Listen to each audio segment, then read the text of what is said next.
On today's Question of Faith, why does Pope Francis want us to read literature? Hey everybody, this is Question of Faith. I am Deacon Mike Hayes. I'm the Young Adult Ministry Director here in the Diocese of Cleveland. And I'm Father Damian Ference, the Vicar for Evangelization. Hey, Theology on Tap's back tonight. Just wanted to start out with that before we get into the Pope and literature I here. can't wait. 7 o'clock, Forest City Brewery over there in Duck Island. Interviewing 4 of our wonderful young adults who do various things around the diocese, so it'll be fun. It should be cool. Hopefully people will come out. Yeah. So it's always good. Nice location, too. I mean, we've been working with them for a while, but we really like Forest City Brewery. So. Yeah. My godmother lives literally around the corner, Yeah. and then my baptismal parish is right down the street, and they're kind enough to offer parking. So is St. Wendell, if you want to park at the church and walk down, Yep, sure. feel free. Yep. And so when you're not over at Theology on Tap, reading, according to the Pope, is a good way to engage with life itself, right? With prayer, and he put out this wonderful letter that you're all about. Yeah, well, it was a bit of a surprise. Mm-hmm. Oftentimes when Pope Francis makes the headline in news, it's something controversial, which of course is expected because that's what many in the news want, is some sort of, headline that turns your head. So it gets covered, yeah. Right, but this one did not get too much coverage, which is why we're covering it. So on July 17th, the Holy Father wrote a letter. It's called The Letter of His Holiness, Pope Francis, on the Role of Literature in Formation. Mm-hmm. And it's a short letter. I think it's 12 pages total, including footnotes. I think he wrote the whole thing and probably had some help with some minor edits and maybe putting in some citations. But it's from the heart, and it's very beautiful. And he says that he wrote it initially for those who were in priestly formation, and he wanted to talk about the importance of reading good literature, so short stories and novels, poetry even, in priestly formation. But the more he thought about it, he said, on further reflection, however, the subject also applies to the formation of all those engaged in pastoral work, indeed of all Christians. So just yesterday, we had our monthly formation meeting for parish life. We have 10 offices down there, plus administrators and specialists. And we read this document together because the Holy Father says it's good for all those engaged in pastoral work. And I love it because, first of all, he brings a focus on the importance of reading, which we're losing quickly in our culture. That's true. And then secondly, how reading affects one's spirituality and one's humanity. Mm-hmm. And because we're both body and soul, both those things are important. So paragraph 2, he writes this: often during periods of boredom on holiday, in the heat and quiet of some deserted neighborhood, finding a good book to read can provide an oasis that keeps us from other choices that are less wholesome. And that's true. Yeah, you get bored, you can easily do things that help you veg out, and that's not good because it's not soul satisfying. Or you could find yourself doing things that actually can harm your soul. Yeah. And he says, likewise, in moments of weariness, anger, disappointment, or failure, when prayer itself does not help us find inner serenity, a good book can help us weather the storm until we find peace of mind. And I think that's so beautiful because sometimes for people, it's really hard to slow down and pray. And then when you start praying, your mind goes nuts and you don't know what to do. And the Holy Father is suggesting, pick up a good book that can calm your soul down to get you to that place of peace that will help you then enter into prayer. That's a very human approach. And my guess is he knows that from his own experience. Yeah, I was going to say, and this certainly comes from his experience of working with people in poverty, right? Where there's so few resources around, so few things to do, so few opportunities. But there are books. Right. There are books. And he mentions not only of his time working with the poor, but in paragraph 7, as a young teacher, yes, I discovered this with my students. Between 1964 and 1965, at the age of 28, I taught literature at a Jesuit school in Santa Fe. I taught the last 2 years of high school and had to ensure that my pupils studied El Cid. And he says the students weren't happy, and he goes through a little bit of that. So he knows this as a priest working with the poor. He knows this as a Jesuit regent, I think is what they call them. Correct. Or a scholastic who is taking a year to teach. And yeah, he taught literature, which I think is really great. And we live in a world today that is saturated with screens, and it happens that for a lot of people, what they read are ex posts or look at pictures on Instagram or read Facebook. And not that there's anything wrong per se with those things, but if that's all we read, then there are problems, because a great art form is narrative art, is literature. And to ignore that or say that that's as he says in here, it's non-essential, is highly problematic. I was kind of surprised, like when the Kindle came out and all these Kindle out, that reading didn't. I mean, maybe reading has increased. I don't really know this, but I'm surprised that didn't kind of take more precedence, because now books are more readily available digitally, and they could read more. I don't find myself reading more on the Kindle though, so I should take my own advice. I mean, I'd rather read a book, I think. Yeah, and attention spans are shorter. And now I know the Kindle's different from a regular screen or an iPad. Yeah. But I argue, and I do this with my students, I think there's nothing like an actual book, because the book can't distract you. It's just a book. Yeah, it's true. And it smells nice. And it's nice to turn the pages, and it's nice to read and complete a book and hold on to it. So there's a lot that he has here. So I don't know if you had any highlights. I would like to start with in paragraph 4. He says, I very much appreciate the fact that at least some seminaries have reacted to the obsession with screens and with toxic, superficial, violent fake news by devoting time and attention to literature. And I can testify that our seminaries here in Cleveland do that, especially during this propedeutic year. Father Mark Ott is the new director of the propedeutic year, which is basically a novitiate for diocesan priests. Right. And he has me coming in February to read some Flannery O'Connor and discuss literature with the guys. So I know that they're doing that. And I also know that our guys do screen fasts. They're only allowed to use their phones on Sundays. Right. Which is pretty wild if you've been raised with one. Yeah, right. Yeah. So you feel like you have to catch up, right? Yeah. But then after a while, and I found that this was true in retreat. So when we would go on the Kairos retreat, we would take people's phones from them voluntarily. They would have to give it in. And we'd say, look, you'll get them back. Don't worry. It'd just be good to be without the screen for the weekend. No one ever asked for their phone back at the end of the weekend.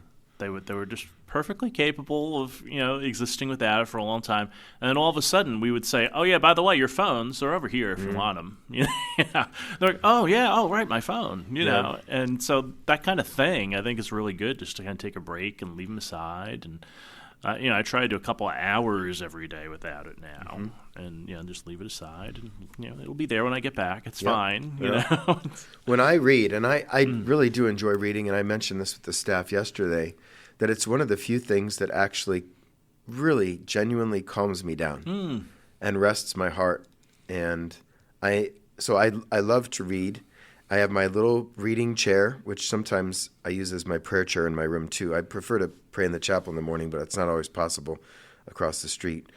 But I leave my phone on my desk, so it's not by me. And if I have to go answer a call or something comes in, then I have to get up. And a lot of times I'll just, I'm reading now.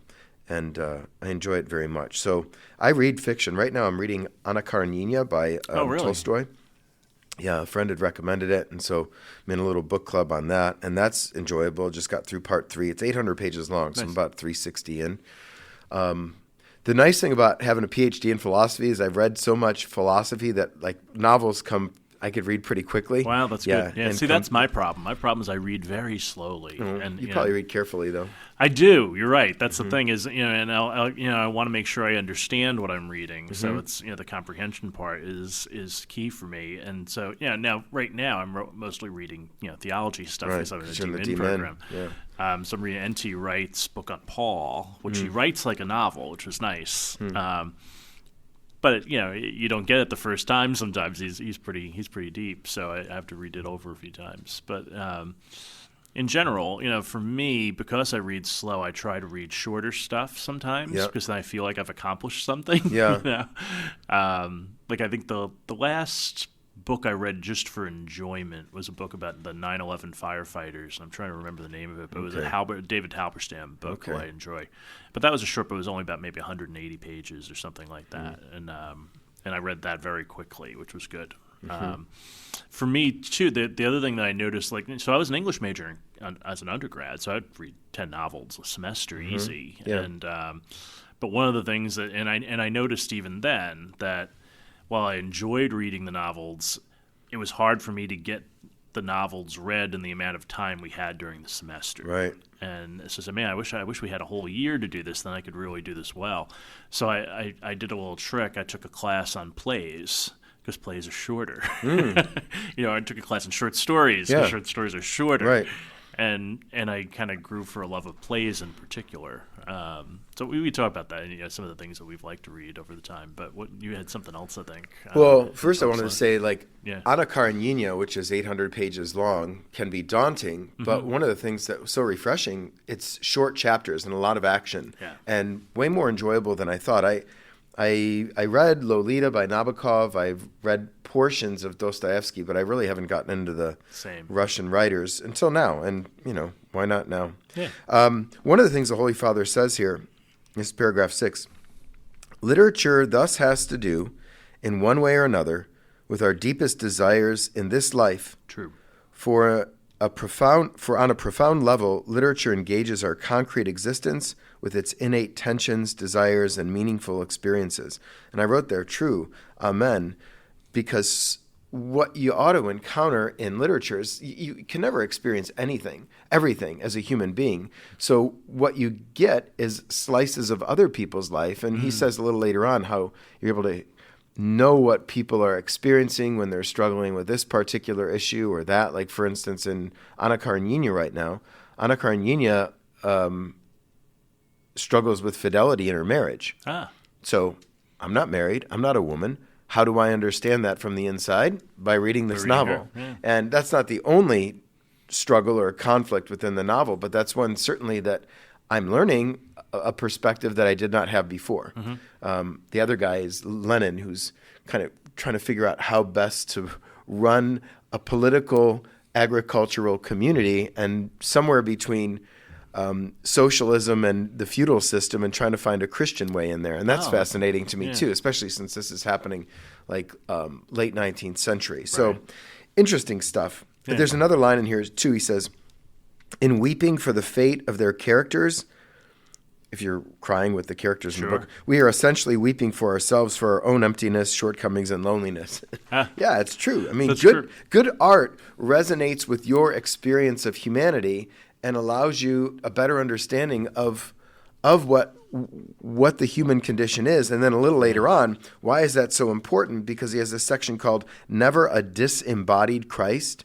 And sometimes theology and philosophy can come off as abstract or not concrete enough. Not earthy enough. Not gritty enough, not incarnational enough. And what you find in literature is just that. And I like that. He has this great line. This is not the mystery of some abstract humanity. That is Christianity. And so fiction helps a lot with that. And I think that's one of the reasons I love Flannery O'Connor so much, is her work is so concrete. It is so gritty. It's so tangible, and you can feel it. It's real nice. For me, it's when I was in high school, one of the books I read that was really important to me was Richard Wright's Native Son. I don't know if you've read that. I've heard of it. I don't think I've read it. It's a movie too, but the book is much better, as it usually is, right? Yeah. And but I grew up in a mixed neighborhood like you. This is a book about sort of someone other than me. It was about a black man who's kind of in a white world. Pretty much I was a white kid in a mixed black and Hispanic neighborhood growing up. So so I kind of knew what it was like to be different, but I didn't know what it was like for people of color to feel difference. And the book's all about this guy who ends up befriending this family that he's working for. He befriends the daughter. And then people start to talk about this black man being seen with a white woman, and he doesn't want to ever be caught alone with her. And the girl goes out and she gets drunk, and then I don't want to ruin the book for people, but the way the salvo for the rest of the book is that he picks her up out of the car. He's the limo driver, right? He picks her up out of the car and brings her into her room because she's passed out drunk. And then the mother comes in, but the mother's blind. And he doesn't want to get caught with her in the room because a black man in a white woman's bedroom, right? And so he's hiding in the corner, but she's about to wake up. And she's ready to say something, and he's in the room. And so he stifles her. But when he stifles her, he smothers her to death. So now he's killed her. And now it's a black man who's killed a white woman. What to do? and then the rest of the story sort of goes from there. Spoiler alert or no? Yeah, no, there's much more. Oh, okay, it's okay. much more gruesome too, as the book goes on. But then the rest of the book's like sort of like him and the lamb, and trying to figure out how he can sort of reassimilate himself back into society. Yeah, the great thing about literature is you are given perspectives and experiences that you would never have. That's right. In your own given Yeah. plot in life. I mean, O'Connor has done that for me in terms of the South. One of the places where, admittedly, she failed was getting in the minds of her black characters. She tried, but as a white woman. Yeah, it's hard. And that's why in her third novel, Jessica Houghton Wilson, who produced, kind of tried to finish it. She said maybe one of the reasons O'Connor didn't finish it and left it was because she couldn't get in those minds. She tried, but it seemed like caricatures. But Ernest Gaines is a black author that I like very much. And there's actually a stamp the U.S. Postal Service puts out, and I've used it quite a bit. But he's helped me understand perspectives that I wouldn't have had otherwise. So, yeah, this is really important stuff. Or like The Power and the Glory by Graham Greene, trying to figure out what this revolution was like and what it was like to live there. Yeah, that's true, yeah. So historical fiction is really nice, too. Fences is the other play that I really like. It's August Wilson. He wrote a series of plays about Pittsburgh, and they're every 10 years. So one plays about the 20s, one plays about the 30s, one plays about the 40s, on and on. But Fences is about a guy who was a Negro League baseball player, and his son now is a big athlete, and he thinks that he can get a scholarship to college. And so the father's caught between wanting what's best for his son and his son living out his actual dreams and aspirations, and he doesn't quite know what to do with it. So it's sort of like, do I live vicariously through my son, or do I try to protect my son because I think that no one's really going to give him a chance because he's a black kid trying to make it into a white sports world? Yeah. And one of the funnier lines in there is he said, you're never going to make it in those sports. Why don't you go down there and build yourself up in the A&P, which is the supermarket. Yeah, sure. He's working as a bag boy in the supermarket. The whole place just laughs. Like, you go and build yourself up in the A&P. Yeah, okay. Or he can go to college. Yeah. Well, one of the things that's great about literature is it embodies things. So you're not saying, what's the right thing to do? Well, give me a situation. Yeah, that's right. Give me characters. Give me a context, and then we can talk through it. When I used to teach the ethics course at the seminary, I would have the guys read 4 or 5 short stories throughout the semester so that we could take the theory, whether it was Aristotle or Thomas or Kant or John Stuart Mill or whatever, and then try to apply and see how it is that you navigate certain situations. And it's I mean, Jesus would tell parables too. He's telling stories, like the man had 2 sons, all this kind of business. There's a great line in here, paragraph 29. In reading a novel or a work of poetry, the reader actually experiences being read by the words that he or she is reading, which is what you're talking about too. It's that the good book reads you and helps you understand yourself better. And then this whole notion that reading itself is good because it allows us leisure and it's a human activity and can rejuvenate us and give us rest. And I think that's wonderful too. Yeah. Kind of an escape in some way for us from maybe even our own everyday problems. It's kind of reading about someone else and so help you kind of put some things together. I like what he said in the same paragraph you were just reading before. Is that reading is an act of discernment. Directly involves the reader as both the subject who reads and the object of what is being read. In reading a novel or work of poetry, the reader actually experiences, as you said, being read. But I like the part about discernment. It's like, this does kind of help me see one way or the other. What does the character do here? He has 2 choices to make. He has 4 choices to make. Has he picked the best choice from all those things? Interesting, And again, that was kind of surprising for him to read. Since he wrote this in general for priestly formation, how has literature helped you prepare for homilies and things along those lines? When I read, I make my own indexes at the beginning of my books. So if there's a theme, and I'll mark it through that way. From time to time, I'll bring up maybe a character. I know Father Bednar, who used to be at the seminary, every homily would start with a reference to literature. Oh, interesting. I just think reading and understanding and empathizing, which is what the Pope talks about in here, when you read about people's heartbreak and their despair and their desire for redemption, it helps you better understand who you're preaching to, and I just find it so helpful. And I think the best preachers are the best readers. I think that those things do go hand in hand for the most part. Yeah, if you can't read, you can't write. That's the way I always look at it. If you're not reading, you probably aren't going to write well. Yeah, because you're not reading anybody else who writes well. Yeah. And I think for me too, I think sort of similar, right? It's that you kind of get to understand people's longings. Okay, I have to preach to this particular group of people. What are they like, and what would be some of their struggles? Do I know all of their struggles? Probably not, but I've read about them now because I've read these pieces of fiction or whatever, and that maybe that gives you a little bit more insight into whoever they are and what's the word that you might have to preach to them. Yeah, and even simply taking the time to read, again, slows me down, helps my heart be more contemplative, and therefore I can share the fruits of my contemplation then. So on a human level, I just think it's good for me to read. When I'm not reading, I'm not good.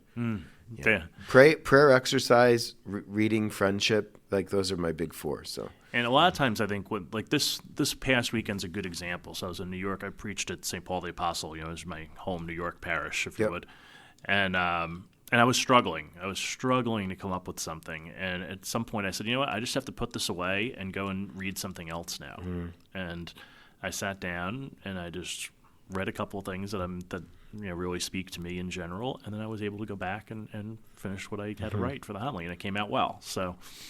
Yeah, I told a friend recently it would be interesting for someone who knows me well and can follow me through the week to see how everything that I've experienced in the week shows up in the weekend homily. Because it is. I'm always preaching out of that. Same, yeah. Because I'm preaching to myself first. Yeah. So, or at least out of past experiences for me. I tend to say, okay, where did I learn something? Yeah, where did I learn something? Where can I sort of be a little self-deprecating about myself in the story that, I was too dense to see this, but here's how it came to light for me. Now what about you? Yeah. That's kind of the motif that happens often for me in preaching. This last weekend was on Suffering Servant from Isaiah, and then, of course, Jesus explained to Peter, okay, I'm the Christ, but guess what? I'm going to have to suffer now, and he wants to keep him from it. Right. So I talked about suffering, and you can hear a pin drop when you talk about suffering in a church. If you're talking about it out of your own pain and your own grief and own experience of it, and hopefully redemption of it. And because people want to know what to do with it. And I think that's something we can really help people with. Because I think there's a lot of people who don't come to church or who have abandoned church because they think because they've suffered, God has abandoned them. And we'll probably get into that with our reading reflections this weekend. Exactly. But first at church, right? At church, yeah. So the cathedral, big celebration, right? Yeah, the cathedral of the Diocese of Cleveland, St. John's Cathedral, you might not believe this, it's 175 years old. Okay. Now, the bones of it are 175 years old. Their transepts have been expanded. The aisle has been expanded. But the original structure, the walls are still there from 175 years ago. And East 9th Street at one time was known as Erie Street. So if you don't believe me, next time you go to a ball game at Progressive Field, when you walk out, there's a cemetery there and it says Erie Street Cemetery, not 9th Street. Before they had numbers, they were names. So. Yeah, I've always wondered that. Thank you for enlightening me. Yeah, so come down, visit our cathedral. There's a lot to see. We do have the bones of early martyr St. Christina over in the crypt where all the bishops are buried.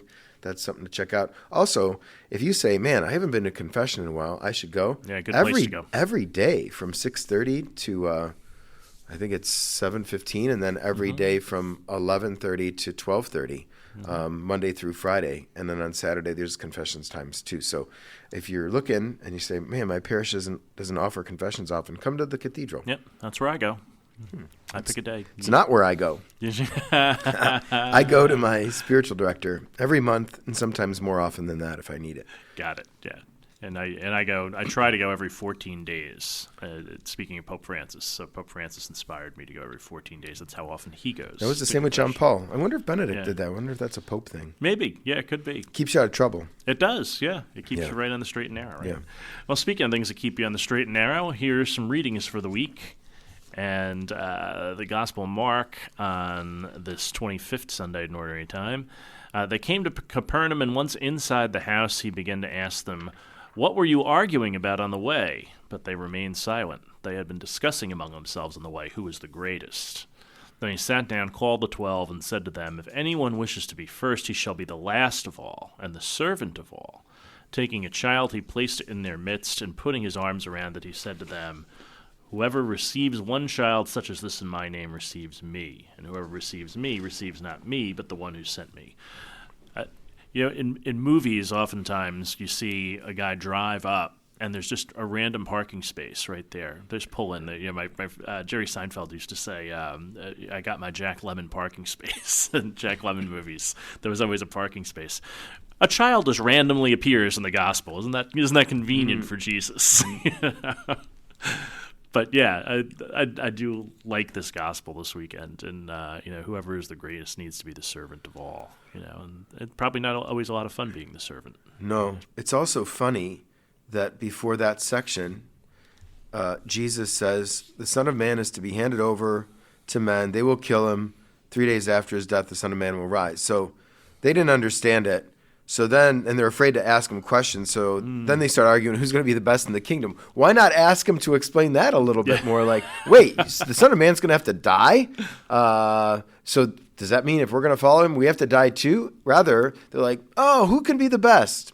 But of course, this is who we are as human beings. We often worry about the things we ought not worry about and then forget the things that we ought to worry about. Yeah. So it's a good reminder. Or even like, I can't understand that, so let me try to understand this, right? That makes me uncomfortable. How about, let's talk about me. Yeah. Okay. It was funny, the play QED was like that. It was a physicist comes in, he's getting his Nobel Prize in physics, so he's talking to the Queen. The Queen says, "Oh, what are you getting your Nobel in?" And he says, "It's experimental physics." And she goes, "Well, we can't talk about that. No one knows anything about that." And he says, No. We know a lot about that." And he goes, "We don't know anything about poverty or injustice or things like that." He goes, "Those are the things we should be talking about." And so I was like, that's about right. Yeah, same kind of thing. Anyway. So read a book. Read a book. And if you want to read a book with people, it's not literature, but our Marriage and Family Office and Theology of the Body Cleveland are reading that Christian and Apostolic Age book, and we could put those show notes in there. Also, I don't know if you saw it, but I was interviewed by The Pillar magazine. I did see that, yes. About this letter from the Holy Father, and it just came out today, so you could read that too if you want. That was fun. That was cool. Yeah, a lot of people had a lot of good things to say about that letter. Yeah, it's a good letter. And read the Pope's letter, for that matter. We'll link it. We'll put that in the show notes. Cool. All right, so read a book, have fun, and we'll see you again next time here on Question of Faith.